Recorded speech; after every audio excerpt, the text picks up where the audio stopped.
Mureke bavandimwe dutangire, ndifuza ko nangira nsenga hanyuma nyine kugira ngo Imana ize kudufasha, ifashe njye, ifashe namwe mwumva, twese twungukirwe. Reka nsenge. Mwami Imana, wowe wera kandi ukiranuka muri byose, wowe Mwami waremye ijuru n'isi, natwe ugaturema Mwami, wowe wabonye ko bikwiriye ko ukwiriye kuduha amakuru y'ibyo mu ijuru, ukaduha ijambo ryawe. Iri ni ryo ryonyine Mwami wajya avuga ngo ese Abisirayeli barusha iki abandi, ngo babarusha mu buryo bwose, ngo kuko babikijwe ibyasezeranijwe. Agaciro kuri bo no kugira ngo bagire icyo arusha abandi si uko batafite amaraso agenda mu mubiri, badafite umutima utera Mwami Imana, badafite umusatsi ukura bakawogosha hakaza undi, badafite Mwami Imana amaboko abiri n'amaguru abiri n'ibindi bice byose by'umubiri Mwami nk'iby'abandi bose, oya. Ndetse Mwami barapfa ku buryo n'uwo wahamagaye ari wa Dawidi wavuze ngo amaze gukora ibyo ushaka arapfa, baramushyingura arabora. Mwami ariko kubera agaciro ijambo ryawe rifite, wavuze ko aricyo barushije abandi, kuba barabikijwe ibyasezeranijwe, ku buryo ibyo byaba ari byo biremereye. Udufashe rero Mwami, ibi byasezeranijwe byawe waduhaye tubyakirane umutima ukunze, tubyakirane umutima uhugutse, tubyakirane umutima umaramaje, maze Mwami bitwungure, bidukuze, bitugeze ku kigero cy'igihagararo cya Kristo. Mwami nanjye uvuga n'abavuga twese Mwami utugirire neza, mu izina rya Yesu Kristo nze twizeye, amen. Bavandimwe rero, uyu munsi ndifuza ko twiga ku ngingo uyu munsi baduhaye, umuvandimwe yatwandikiye, ikintu dukwiye twese kwibaza, ikintu kivuna benshi bidakwiriye, ikintu kizatuma abigisha benshi barimbuka, ariko bakarimbukana n'abo batakigishije uko kiri, ku mpamvu nyinshi. Ni ikintu cyitwa ikuzimu, aho abantu bose b'abanyabyaha batahungiye mu buhungiro Imana yatanze. Bavandimwe murabizi kera iyo umuntu mu Abisirayeli Imana yabakoreshaga nk'igishushanyo cy'ibyo izakora mu gihe Kristo azaba aje. Imana ibaha umudugudu wo kujya bahungiramo, babyitaga ngo gatozi. Umuntu wishe undi yakwirukanka agera muri wa mudugudu ntiyicwe. Bari barawubatse ku musozi hirya y'indi. Rero ariko iyo wabaga wamwishe ntuhungireyo, nyir'umuntu akagufata yarakwicaga nta kibazo, ni ukuvuga ngo nta Imana yamubaragaho. Ariko waba wahungiye muri wa mudugudu wishe umuntu, Imana ikagutabara. Bavandimwe rero, hari ubwihisho, ubuhungiro Imana yashyizeho, ariko ubwo si bwo ngiye kujyaho nonaha. Ndashaka kubanza kureba iki kintu gituma Bibiliya yangwa, kigatuma ubukristo bufatwa nk'ibintu by'abasazi, by'abantu batera waraza gusa aho ngaho. Abenshi bakagikoresha bakubita agatoki kandi babwira abanzi babo, kandi mu kuri urimo urabwira umuntu ngo umwanzi wawe, ukabwira ngo Imana izamuhana imurimbure, kandi nawe ubwawe izakurimbura, mwembi mujyane. Sinjya nibagirwa inkuru y'umugabo umwe bari baramwica abantu muri jenoside y'Abayahudi, baramuhamagara ngo aze gushinja ibyaha uwamwiciye. Ahicaye aramureba atangira kurira. Baramubaza bati se kurira? Arabwira ati ikindiza ni uko ububi buri mu mutima w'uriya muntu bungana n'ububi buri mu wanjye, nubwo njye nta jenoside nakoze. Nko kuvuga ngo kuba umuntu yaguhemukiye ukamukangisha ko azarimbuka, ntibivuze ko wowe utazajya mu irimbukiro. Ntabwo ari byo. iki ni ikintu rero abantu bagiye bakinisha, bagifata uko kitari. Ariko bavandimwe, ndashaka kubamenyesha ko iki ari ikintu gikomeye ku buryo tugomba kwitonda uko tugitekerezaho n'uko tukivuga.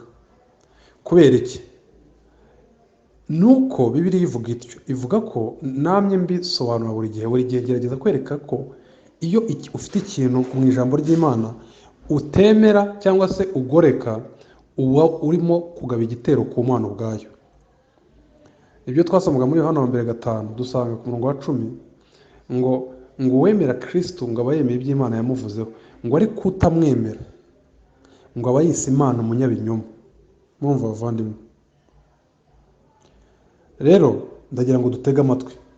Iki ni ikintu ushobora kuba uraha ukaza kucyumva, amara kucyumva ukumva ni iterabwoba. Cyane ko benshi nyine ubu ngubu hari benshi baje bavuga ngo kuzimu no kurimbuka no guhanwa igihano cy'iteka ryose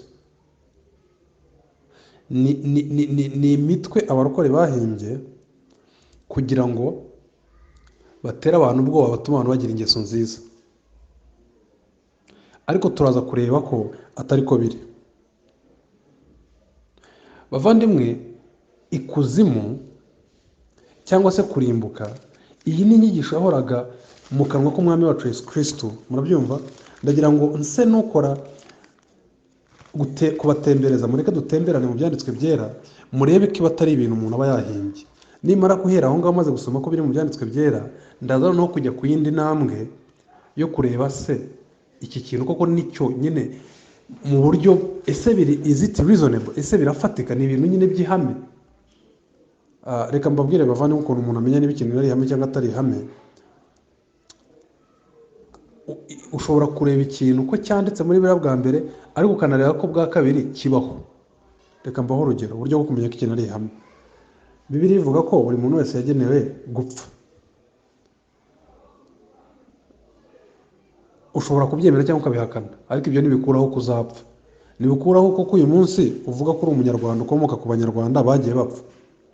Nyine nta muntu uraha ufite umuryango utarapfuyemo umuntu. Nta muntu uraha utazi aho umuntu yapfuye. Aho uri hose, mu Burayi n'ahandi hose hari irimbi, hari amarimbi. Abantu bageze aho bagura imva bazashyingurwamo mbere, ndetse ni mu gihe cya Kristo niko byagendaga. Muribuka bamutije imva y'undi muntu, zabaga zaracukuye ziteguye. Nyine urupfu abantu baramenye ko ruhari, buri muntu wese asaza imigera bizi neza ko, ndetse n'amareta no mu kazi bashyiraho igihe cyo kujya muri pansiyo. Ni ukuvuga ngo ni igihe cyo kujya kwitegura gupfa. So nyine bavuga bati igihe cyo kugira umumaro cyarangiye. Reka rero nsome ibyanditswe bavandimwe, mwumve tuze kureba ko ibi bintu koko biri mu byanditswe byera. Icya mbere, umurongo wa 44 w'igice cya 25 cya Matayo, Kristo aravuga ngo nabo bazamusubiza bati mwami, twakubonye ryari ushonje. Umurongo wa 41 igice cya 25 cya Matayo, azabwira n'abari ibumoso ati nimuva aho ndi mwabivume mwe, mujye mu muriro w'iteka watunganirijwe umwanzi n'abamarayika be. Nimuva aho ndi mwabivume mwe. Aba rero ni abantu. Umurongo wa 31 igice cya 25 avuga ngo umwana w'umuntu ubwo azazana n'abamarayika bose afite ubwiza bwe, nibwo azacira ku ntebe y'ubwiza bwe azicara, amahanga yose ateranizwa imbere ye, abarobanure nk'umwungeri uko arobanura intama mu ihene. Noneho bagera kuri 41 azabwira abari ibumoso bwe muri abantu b'amahanga yose ati nimuva aho ndi mwabivume mwe, mujye mu muriro w'iteka watunganijwe umwanzi n'abamarayika be. Bavandimwe, mureke dukomeze mu gice cy'8 cya Luka. Nanone hari mu kanwa ka Kristo arimo avuga iby'igihe cya nyuma, avuga kujya mu muriro w'iteka. Uwo ni Kristo ubwe. Uwo iyo abantu bavuga ngo Imana yicaye ku ntebe y'imbabazi, turaza kubireba ibyo ngibyo bivuze n'uburyo abantu bisobanura uko bidakwiye gusobanurwa, n'uburyo abantu babyibeshyaho bakihisha inyuma y'ikintu cy'ikinyoma. Ariko uzi kwitera ikinya, uzi kuba urwaye kanseri ukajya uvuga ngo yangende muzima, hari umumama nzi bajya bambwira ukumva abantu b'isi bazi guterana ibyizere bidafite ishingiro, umuntu akaza akabwira undi ati uri umuntu ukomeye, uri umunyembaraga, wanesheje kanseri, uri igitangaza, bagakora ibirori. Ibyo ni ibintu nagiye mbona henshi, nyuma y'umwaka ikaba iramukiduye akaba arapfuye. Abantu nyine ntabwo dukwiye koshyanya, nyine turebe reality y'ubuzima, sibyo bavandimwe? Reka mbabwire bavandimwe, hari abantu bajya bashinzwe abakirisitu ngo ni abantu kubera ibibazo by'ubuzima bahungira mu bintu by'Imana kugira ngo bishakire amahoro. Uwo uzasanga ahungira muri ibyo kubera akaza aricyo kimuzanye ku Mana. Cyane cyane ujye umenya ko atari yo ashaka, ahubwo ashaka umuti w'ibibazo bye. Ab'Imana baravuga ngo gupfa bimbereye inyungu, nka Pawulo mu Bafilipi 1. Ab'Imana by'ukuri baravuga ngo bakiriye Kristo nka Simiyoni muri Luka 2, baravuga ngo Mwami mbonye agakiza kawe, noneho wasezera umugaragu wawe akipfira. Ab'Imana babatera amabuye nka Stefano igice cya 7 mu Byakozwe n'Intumwa, bakavuga ngo ubabare ko batazi icyo bakora. Ab'Imana baravuga ngo nka Aburahamu mu gice cya 11 cy'Abaheburayo ngo yabaga mu mahema kubera yuko yari azi ko ari umushyitsi n'umwimukira mu isi. Mbese nta kintu ku isi baba bahategereje. Bavandimwe, abo bakora cyane ariko babizi neza ko badashaka ishimwe ry'abantu mu kazi kabo, ahubwo bakiranuka. Abo bakora akazi batanga amasoko ntibibe, kubera ko bazi ko hari umwami w'abami, kandi bazi neza ko niyo babwiye bakabyirundaho nta na kimwe bazarengana ku mwobo w'imvu. Bavandimwe, ndagira ngo tujye twumva neza ibyo bintu. Rero abantu bakavuga bati abarokore ni abantu b'igipindi kugira ngo bihe amahoro, bavuga batyo, ariko icyo ni ikinyoma. Reka mbabaza twebwe abizera by'ukuri mu byaritswe byera, urupfu ni twebwe tubwira abantu. Njye nakuriye ahantu, namwe mwese mwarabyumvishe ababaye hano iwacu mu Rwanda. Wavuga ku rupfu uri muto wenda ukabwira nk'umubyeyi uti ariko numva nshaka kwipfira, akavuga ati tu gatsindwa kungura. Abakomeye bose bagerageza gukwepa urupfu, gushaka za insurance, gushaka abasekirite babarinda, nabonye noneho n'abitwa abashumba bashaka ababarinda. Bavandimwe, ubwo uravuga uwizera uvuga ko urupfu niruza azaba asinziriye yisangiye umwami we, akavuga ngo upfu bimubereye inyungu kurusha kubaho, sibyo? Na wa wundi ukwepera urupfu mu kabari, agakwepera stress mu kujya kwiyahura, agakwepera ibibazo muri divorce, ninde munyabwoba? Ubwo umuntu ugiye kunywa inzoga kugira ngo yibagirwe ibibazo, sibyo? N'ubifesinga agahangana nabyo akabishyira umwami akabimusengera, ninde witera ikinya?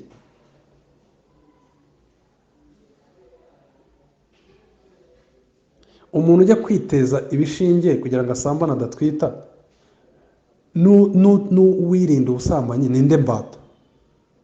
Ninde witera ikinya?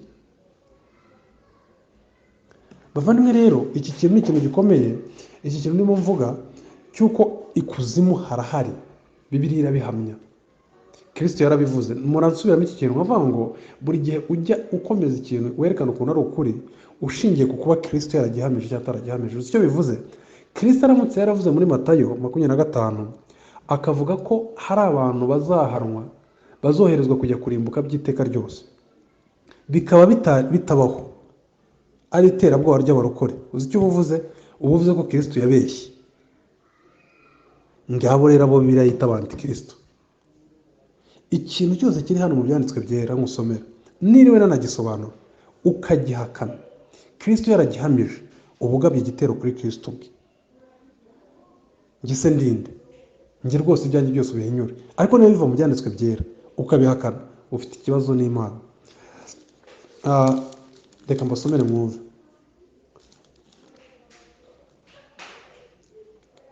Umurongo 31 igice cya 8. usibye na Kristo kuba yaravugaga ko ikuzimu hahari, reka mwumve abadayimoni ubwabo icyo bivugira. Haravuga ngo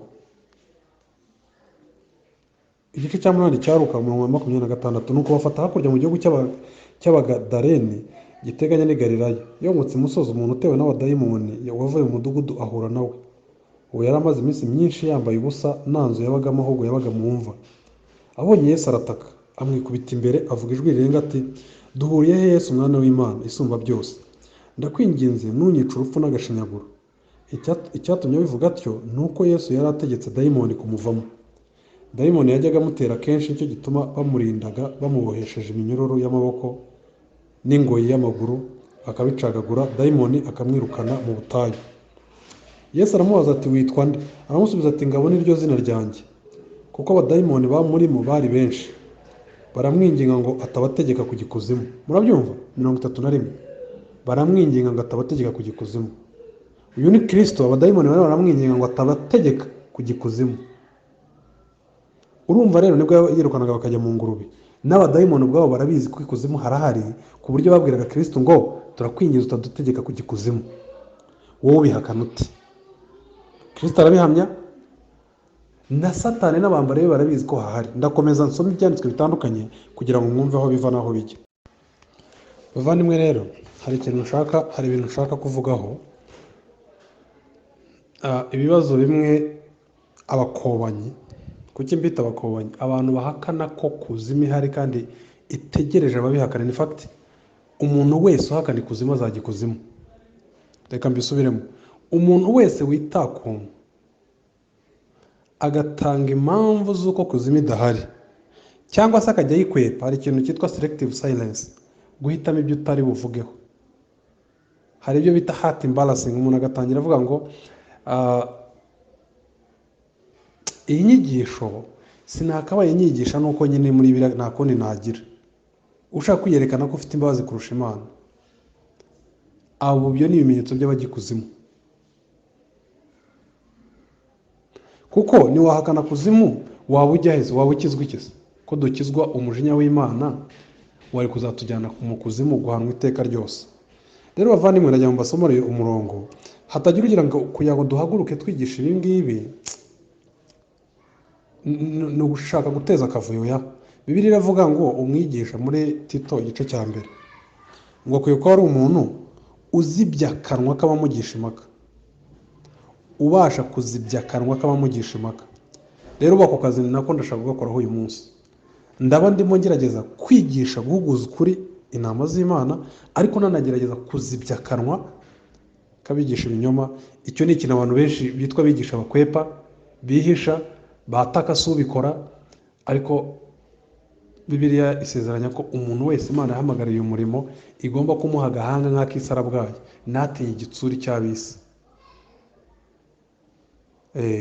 Ntabwo ibingibi ari ibintu byo gukinamo, ntabwo ari ibintu by'agasore kambaye udupano kakebye, kisize amavuta ahumura, gafite agatambura ko kwihanagura, gasakuza kakavuza kamoya. Ibintu by'Imana ni ibintu biri bidakinishwa, byo guhugukirwa, byo kwitonderwa, byo kwicara ukabihugukira kandi ugasaba Imana ikaguha imbaraga zo kubibaho, ariko ukoresha ubwenge bwawe ku buryo ukwiye gutekereza winjira mu byanditswe byera, washaka ukabira icyuya. Kuko Imana yavuze ngo tuyikundishe imbaraga zacu n'ubwenge bwacu n'umutima wacu wose. Ubwo bwenge rero ni ubujuganya hanze. Ndagira ngo rero tujyane muri Petero wa 2 igice cya 3 birivuga gute? Ngo mubanze kumenya umurongo wa 3 iki, yuko mu minsi y'imperuka hazaza abakobanyi bakobana bakurikiza irari ryabo, babaza bati isezerano ryo kuza kwe ririhe? Isezerano ry'imperuka riri hehe? Kuhereye aho basogokuruza basinziriye byose bihora uko byahoze. Mva ugasuzuguro uko byahoze uhereye ku kuremwa kw'isi. Murumva icyo kibazo? Abakobanyi bafite irari ryabo bashaka gutwikira, baritwikira bate? Ukuyeho ikibatera ubwoba, ari cyo kuzimu, guhanwa by'iteka ryose, gushya bakarimbuka.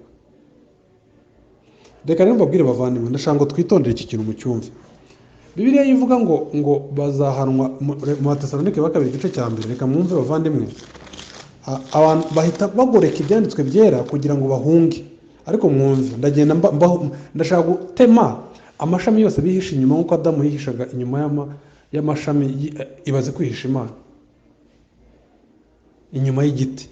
Ni nk'aho umuntu bambwiye wari waranyweye urumogi agafata agatoki akagashyira imbere, agafata ku maso agafunga amaso akavuga ngo yihisha abamuhiga. Nyine ikiremwa muntu kiradandabirana kubera marari gikora iyo bwabaga. Kimera n'abavandimwe ba Yosefu ngo bamumwanze ku buryo akanwa kabo kananirwa gufunguka ngo bamubwire waramutse, bamubwire neza urwango rukabapfunyereka bakanirwa kubura imbaraga zo gusohora ijambo ryiza. Bavandimwe ndagira ngo mwumve, aba bantu rero ndashangiyewe gutwika uduhuru bihisha inyuma kugira ngo umwana w'Imana akomezwe, ariko nabo asigara abizi neza ko umujura yagiye kwihisha aho uwo yihisha ari. Ndashaka kwerekana ibyanditswe byera. Bibiliya iravuga mu Batesalonike igice cya mbere igice cya 9 iravuga ngo bazahanwa igihano kibakwiriye ari cyo kurimbuka kw'iteka ryose, bakoherwa ngo bave imbere y'umwami no mu bwiza bw'imbaraga ze. Ariko kurimbuka kw'iteka ryose. Bavandimwe rero kamere kuri iki kintu cya mbere, abantu baravuga ngo ubwo rero no kurimbuka kw'iteka ryose, iyo umuntu apfuye biba birangiye. Uwizeye niwe uzajya mu bwiza, ariko utarizeye biba birangiye. Ariko reka mbereke ikinyoma kiri muri icyo ngicyo. Bibiliya ivuga ko muri Luka 16 Kristo arimo avuga, ivuga umukire wapfuye. Bibiliya igaragaza ko gupfa biba bitarangiye. Ni ikintu mu Cyongereza bita annihilation. Abantu bashaka guhungira kurimbuka muri iyo ngingo ivuga ngo iyo umuntu apfuye biba birangiye, warengwa. Abaheburayo 9:24 bavuga ko umuntu ageneye gupfa rimwe, nyuma yaho hakaza urubanza. Ariko si ibyo gusa, Kristo ubwe muri Luka 16 atwereka ko biba bitarangiye. Mwumve 22, bukeye umukene arapfa, abamarayika bamujyana mu gituza cya Aburahamu. Urumva ko biba bitarangiye gupfa. N'umutuzi nawe arapfa, arahambwa, ageze ikuzimu. Murabyumva, agiye ikuzimu nyuma yo gupfa, ntabwo biba birangiye. Arababazwa cyane, si biba birangiye nyine. None se wababazwa ute kandi byarangiye? Ariko wigire hepfo gatoya, atangira gutaka, arababazwa cyane. Bavandimwe, ntabwo biba birangiye. Reka mbereke ikindi cyanditswe. Bibiliya ivuga ngo, ivuga kuri Yuda ngo ibyari kuba byiza, Matayo 26, ngo nuko atari kuvuka. Ni ukuvuga ngo iyo utavutse nyine n'ubu uriho. None ni gute kutavuka n'ubeho byaba ari byo byiza niba gupfa biba birangiye burundu, niba atari ukujya guhanwa? Bibiliya irimo ivuga ko Yuda ko yagambiriye Kristo, yagambaniye Kristo azarimbuka by'iteka ryose, azajya aho bahekenyera amenyo. Ibyo ni ikimenyetso cy'uko iyo atabaho, ni ukuvuga ngo annihilation, iyo atabaho ntibyari kuba byiza. Ariko ubwo yabayeho ntibigishobotse iyo upfuye uhita ujya ikuzimu cyangwa ukajya mu ijuru, bitewe niba warizeye Kristo cyangwa utarahungiye muri Kristo. Bavandimwe, ibisimikira,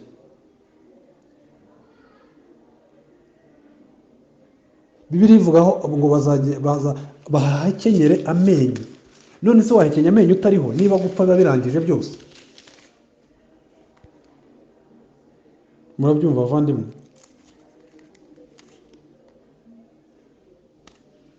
Ni ukwitonda. Bavandimwe, reka nsome ikindi cyanditswe kigaragaza ko iyo umuntu apfuye biba bitarangiye. Muri Petero 1 igice cya 3, Bibiliya ku murongo wa 19 ibivuga ibyo imyuka y'abantu bapfuye mu gihe cya Nowa baranze kumvira ubutumwa bwiza Nowa yigishaga. Nowa yigishaga Kristo, muzabisome mu gice cya 11 cy'Abaheburayo.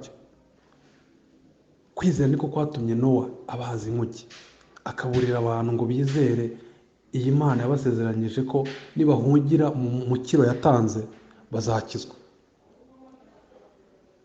Noneho Bibiliya ikagaragaza ko icyo gihe, mwumve muri Petero 1 igice cya 3 iravuga ngo niwe ngo mu 18, kuko na Kristo yababarijwe ibyaha by'abantu rimwe, umukiranutsi ababarizwa abakiranirwa kugira ngo tuyobore ku Mana.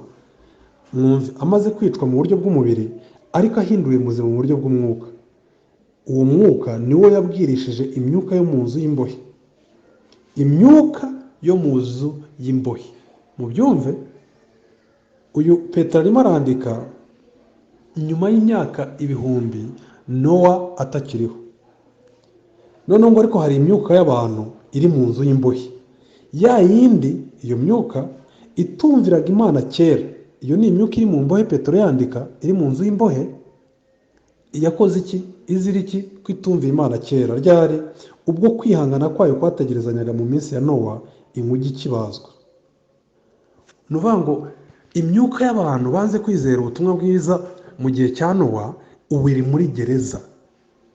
Rero yiba gupfa byayo birangizaga, nta kibazo cyakabaye gihari, ariko ntabwo birangira bavandimwe. Ntihakagire umuntu ukoshya ngo akubwire ngo ipfe birarangira. Nibira Petero yavuze 2-3, aravuga ngo ku murongo wa 8 ngo nkuko bahora bavuga ngo ariko byahoze basogokuru barapfuye, iyo mperuka muvuga iri he? Byahozeho ntawe ubyadukanye mushyashya. Niba uri umuntu wari uri mu idini ucungira hafi ngo urebe wenda abanyamadini bakwasha amafaranga menshi, nawe urababara, imigisha bagusezeranyije bayiguhaye, nibo bagenda batera imbere, ba apotre ba dogiteri bande ba kanoni, nawe ugahita urakarira Imana aho kurakarira ibyaha by'abo bantu. Maze ugahita uvuga uti navumbuye rutanga rw'amaboko, navumbuye mugabo, navumbuye babandi birirwa babeshya ngo ngaya amakuru ngo buryo Israel yateye ngo namakuru mu ibanga rikomeye. Ibanga rikomeye se wowe ukora muri Mossad, wowe bivuga ibintu bakoye kuri YouTube, ibintu bakoye kuri Google, ni ibanga rikomeye ryahe? Ariko izo ngirwa bwenge, kubera ko umuntu babibwira bafite kamere ye yarabuze ukuntu yakwigobotora amategeko y'Imana, akavuga ati ndatomboye, menya ubwenge, mbonye uburyo ibintu mbivamo, nibwira ko ngo namenye ubwenge. Oya, dore ibisubizo ngibi. Ugenda ubizi neza ko witeye ikinya, Imana izagufata ku gakanu, uzarimbuka ukajya muri wo witeka. Njye buriya abantu bijijisha bakavuga ngo njye sincira abantu imanza. Ntago duca imanza bavandimwe, uko Bibiliya bivuga ni ugusoma imyanzuro y'urubanza rwaraciwe kera. Bibiliya iravuga ngo utizera Kristo umujinya w'Imana uguma ku ijosi rye. Ibyo si ubwo 3:36 muri Yohana. Iyo njye mbikwigishije, icyo mba nkoze nka microphone, ntago mba nciye urubanza. Ariko abagabo b'abanyabwoba biyitirira Imana itarigeze batuma, batinya kuvuga uko kuri kugira ngo bikundwe ku bantu, kugira ngo abantu bazabiteho mu bukwe, kugira ngo abantu bazabiteho ejo n'ejo bundi. Arakwitaho si icyo kibiri yitaho nikizajya mumva nacyo nkuwe. Kristo yarabivuze, yavuze ngo nimugatinya bica umubiri, ahubwo mutinye uwabajyana na Gehinomu yishe n'umubiri. Urumva ko birenze gusa umubiri.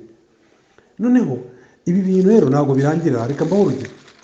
Gusa iyo abantu babyumvishe kuri Satani n'abambari be bumva byumvikana. Ariko mwumva uko birivuga. Ndashaka mwumve mu rwandiko rwa mbere rwa Petero igice cya 2. Ndashaka ko dukoresha imirongo gusa mu byumve.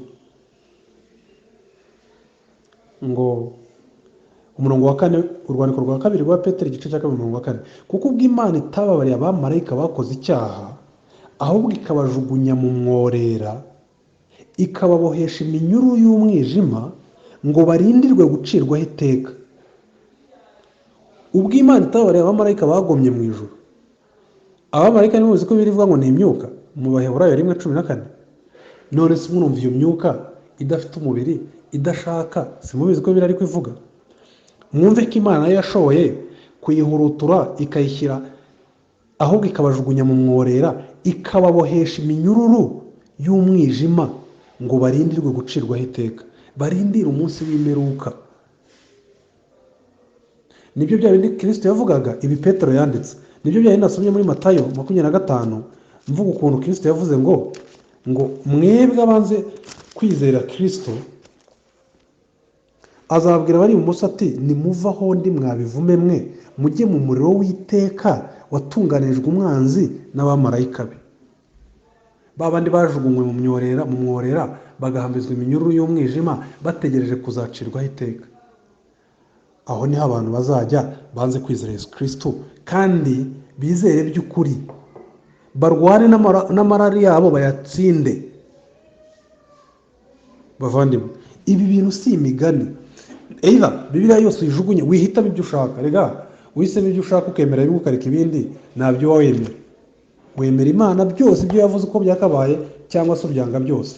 Akazu yaze irakaruka. Bavandimwe, ibi ni ibyanditswe byera, yaba mu isezerano rya kera yaba ari mu rishyashya. Biriya biri bivuga ni ibyabaye kera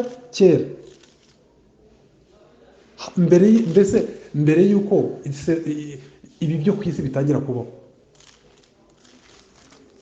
Ndagira ngo bavandimwe iki tubanze tukirebe ko kiri mu byanditswe byera, ubundi turebe uko biri. Icyo tukimenye ko ari ukuri, ntabwo iyo umuntu apfuye biba birangiye. Iyo bivuze ngo twabonye kurora mu kire muri 16 Luka, twabonye muri Petero wa mbere 3:19, twabonye muri Petero wa kabiri 2:4, ibihamya biruzuye, birajejeta, birajojoba. Ibyahishuwe igice cya 20 hose. Bavandimwe rero, igisabwa icyo kibazo dukureho umuntu wifashisha ngo iyo upfuye biba birangiye. Bibiliya si ibyo ivuga, ntabwo biba birangiye. Ntiyari kwirirwa ivuga ngo yaba Yobu yaba Yuda ngo byari kuba byiza katabaho. Ni uvuga ngo yiba gupfa byabaga bibirangiza, nose byaba gupfa niba bibirangiza ubu uhita urangira ukayenga, byaba byiza bite kutabaho niba gupfa biba bibirangije? N'ubundi gupfa byaba bibirangije, imibabaro yabishize. Ariko sibyo, uba ugiye mu rubanza gutanga raporo. Bavandimwe, kugira ngo ucunguze uburyo umwete, reka njye ku kintu cya kabiri abantu bitwaza iyo bashaka guhakana ukuri bakizana kurimbuka. Icya kabiri ni ukuvuga ngo noneho bataka Imana ubwayo, bakavuga ngo ibi bintu by'uburokore ni igipindi, ni ugutera ubwoba bibwiye abantu byo kurimbuka by'iteka. Ni uvuga ngo umuntu akavuga ati nubwo biri muri Bibiliya, ariko n'Imana yashakaga kugira ngo ibikoreshe kugira ngo ikomakome abantu, ariko irabizi nayo itabarimbura. Bavandimwe, uzi icyo kintu icyo kivuze? Uba uvuze ngo, mwumve ikosa riri muri icyo kintu, uba uvuze ngo Imana ni umubeshyi. Nicyo uba uvuze mu by'ukuri. Uba uyineguza izuru.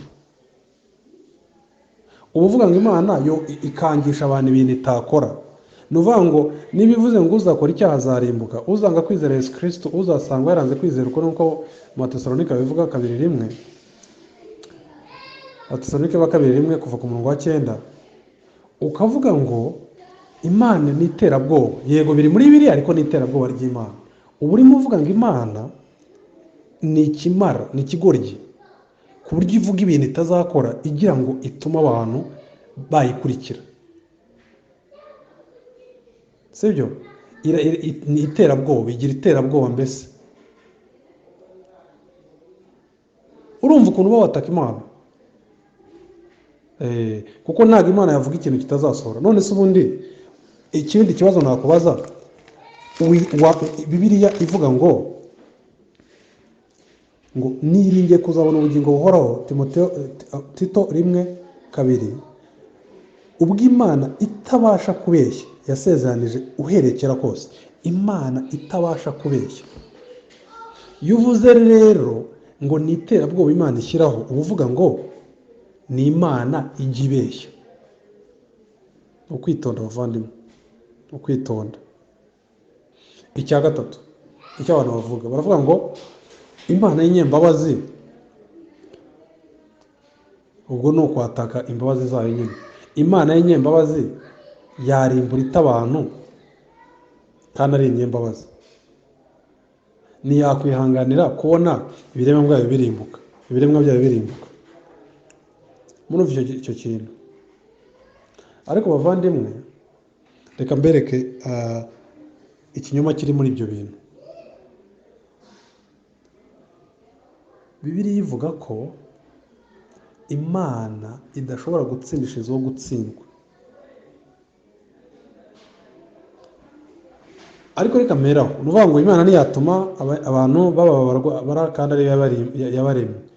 None ushingiye ku cyo kuvuga ngo Imana yarabaremye, Satani nazarimbuka? Ndetse birivuga ko Kristo atapfira abamarayika baguye. Abamarayika baguye baciriweho iteka n'amahirwe bahaye kuvuga ngo bahawe igisubizo, ubuhungiro bwa Yesu Kristo mu Baheburayo 2, ngo kuko atari abamarayika yatabaye. ubwo niwumva ko abamarayika basigayemo, ndetse yaciye iteka kuri satani. Mu Baroma 16 iravuga ngo Imana izajajagura satani ngo munsi y'ibirenge by'abera. 23 biravuga ngo ku murongo wa 20 ngo Imana nyiramahoro izamenagurira satani munsi y'ibirenge byanyu bidatinze. Byaciwe iteka kuri we. None se we si ikiremwa cy'Imana? Ntabwo kubura ikiremwa bihagije. Icya kabiri, indi ngingo yindi, imbabazi z'Imana iyo uzitekereje nk'aho ari amarangamutima yirenga, nka wa wundi ujya uvuga ngo ari mu rukundo akiyahura agapfa ngo bamwanze, uba uvuze ko Imana idafite self control nk'uko uri yaba atayifite.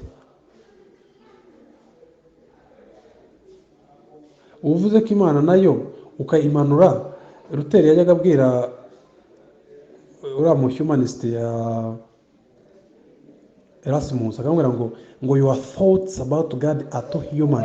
Ngo ibitekerezo byawe ku Mana uyirayimanura ukayiringaniza n'abantu, ukayiha amarangamutima y'abantu, ukayiha amaraso y'abantu, ukayiha intege nke z'abantu.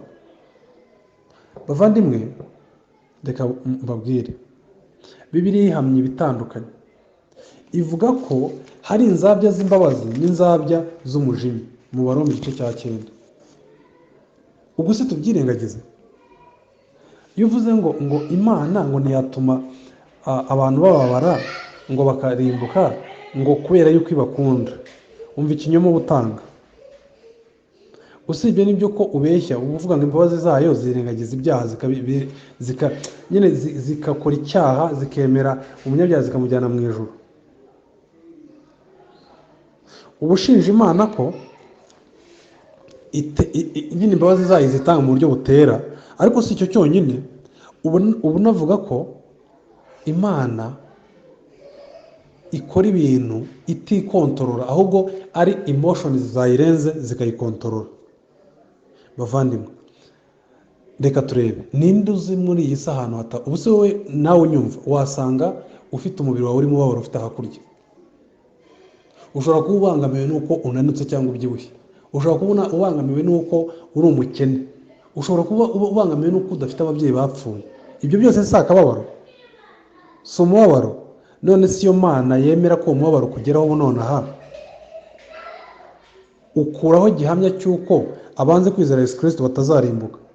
Bisa naho abantu bavuga bati Imana niyaba ari inyembabazi mu mubabaro ugere ku bantu, none se kubageraho ubu ngubu ko abantu bawujuje, nuko idashoboye byose se?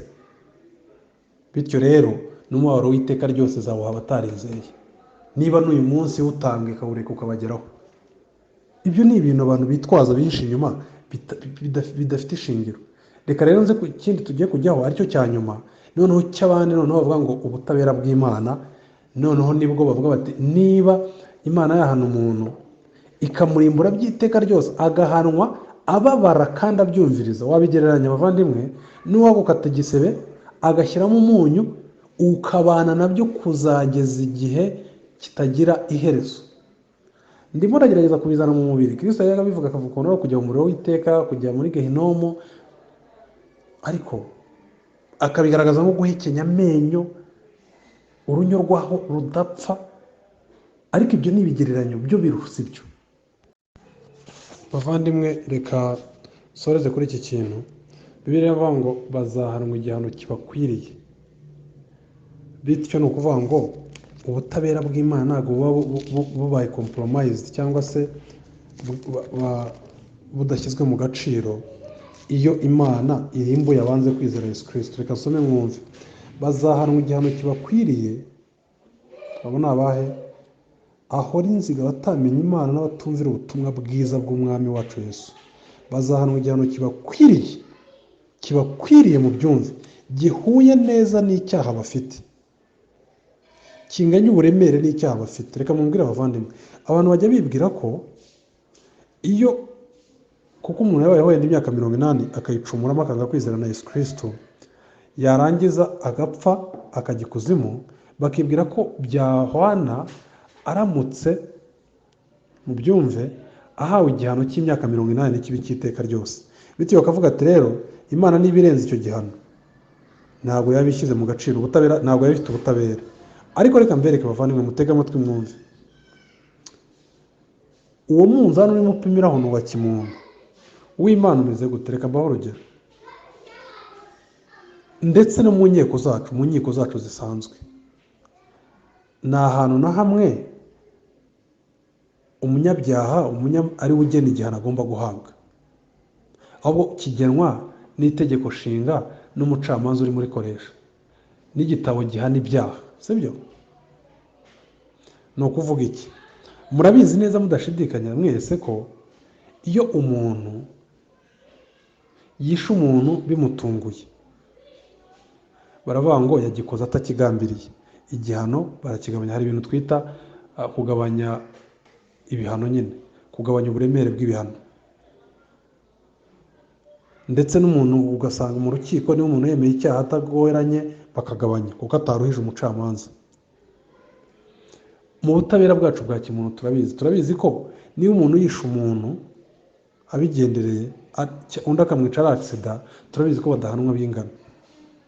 Turabizi ko iyo umuntu bamufashe wenda yafashe akana ku ngufu, igihano bamuha gitandukana n'igihe yafashe umuntu mukuru. Sinavuga kumufata ku ngufu, ahubwo habaye ikindi cyaha. Ariko urumva niba kuko ari akana, kubera ko akarusha ubwenge, kubera yuko akarusha imbaraga, kubera yuko atashyizemo uwo muntu ahanwa igihano kiruta. Niyo mpamvu n'ibihano bihari. Abantu bishe abantu ariko ugasanga umwe bamukata imyaka 25, undi 50, undi igihano cya burundu, ko bose icyaha bakoze ari kimwe. Tureba motifu. Murabyumva bavandimwe?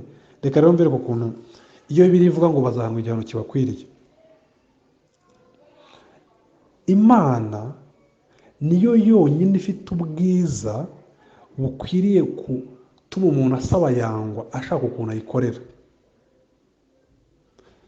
Ni ukuvuga ngo Imana niyo ifite infinite value, niyo ifite ubwiza n'ubugwaneza n'uburanga, mbese n'agaciro karuta ibindi byose. Reka mbaho urugero bavana kujya mu byumve.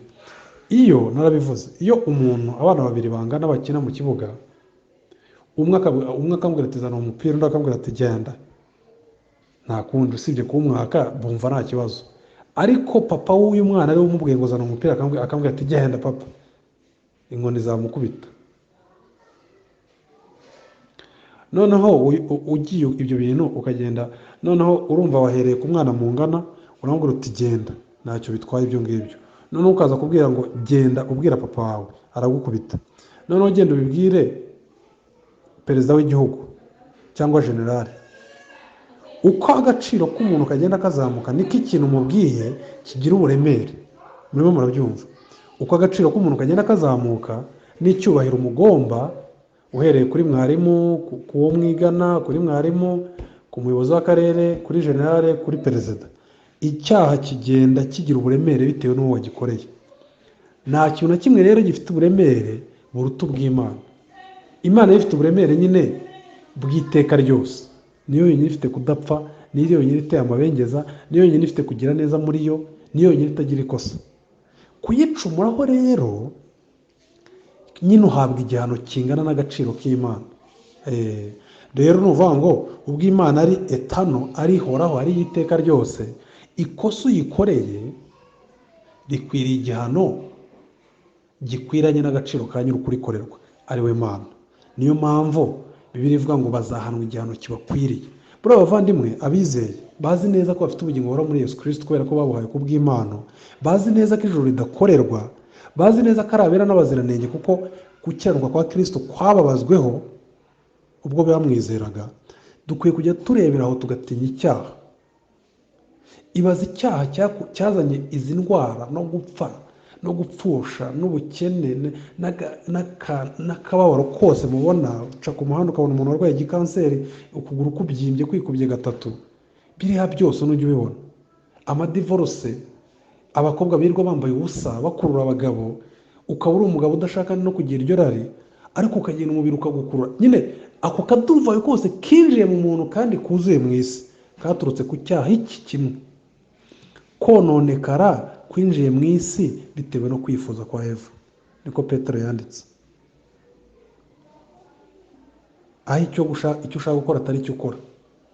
Ibyo byose bituruka Imana ni ikina n'icyaha. Satani yakoze kimwe, imuciraho iteka ridasubiraho, niyanamwohereza Kristo ngo ajye kumukiza n'abo bamarayika baguye. Ngubwo uburemere bw'icyaha bavandimwe. Rero izahana abatizera igihano kibakwiriye. Uwizera nawe rero tinya icyaha. Iki ni icyaha ubwo Kristo yakishyiragaho bavandimwe, Imana yaramujanjaguye. Yesaya 53 ngo byanejeje Imana kumujanjagura kubera ko yarishyizeho ibyaha by'abazamwizera. Umuntu rero utarizera ugikwepera muri ibi bintu byo kuvuga ngo ibi ni wabimenye ibyo ari byo, Bibiliya irabivuga. Kristo wapfuye akazuka yarabivuze. Umurinde wapfuye akabibona arahari. Kristo yarapfuye arazuka. So ni ibintu bibiri.